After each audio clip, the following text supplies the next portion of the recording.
Oh my...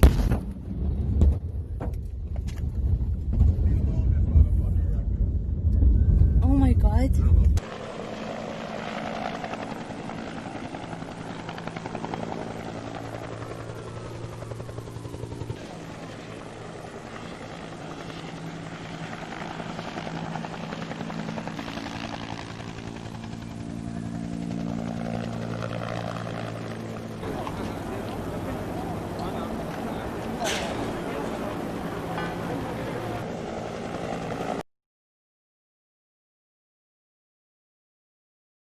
At least 60 people have died after a massive explosion rocked the Lebanese capital. Let's bring in our Middle East correspondent Eric Torchek now.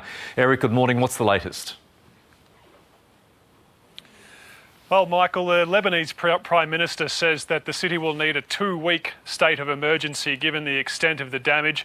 Thousands of people injured, homes, businesses destroyed, and as you mentioned, at least 60 people dead, although authorities are still at the moment reportedly trying to recover a number of bodies from around the Beirut port.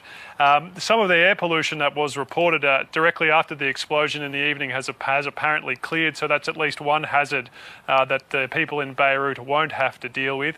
But the scale of this disaster is becoming clear, to the point where some Lebanese health officials are suggesting that residents, if they can, should leave Beirut for a while because there's just so much damage to the city's infrastructure, to homes and to businesses right across Beirut.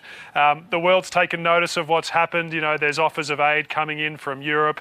The US says it's monitoring the situation, and Australia's Prime Minister Scott Morrison also voiced his support, especially given the many Lebanese Australians and the strong links between Australia and Lebanon. But it's still a really serious situation, and the authorities there are still trying to get a grip on exactly what's going on. People we spoke to said, we spoke to a pharmacist actually in Ashrafia, which is very close to the port area, who said that he estimated between 400 and 500 people had come into his very small shop for treatment. He'd run out of bandages, he'd run out of antiseptic, he'd run out of medication to give them, all because they couldn't go to a hospital because of the overwhelming load of people. So things are still pretty serious in Beirut right now. And we know what's caused the explosion yet, Eric?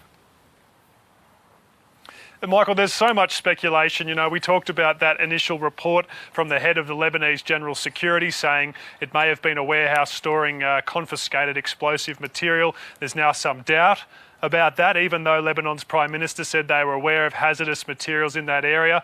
What's clear is that there was a warehouse storing chemicals and that there's been there's been a fire there and it's ignited into that massive blast that caused all the damage. Lebanon's government's promised an investigation, but there is so much speculation, it's really difficult to say right now what the cause of the blast is.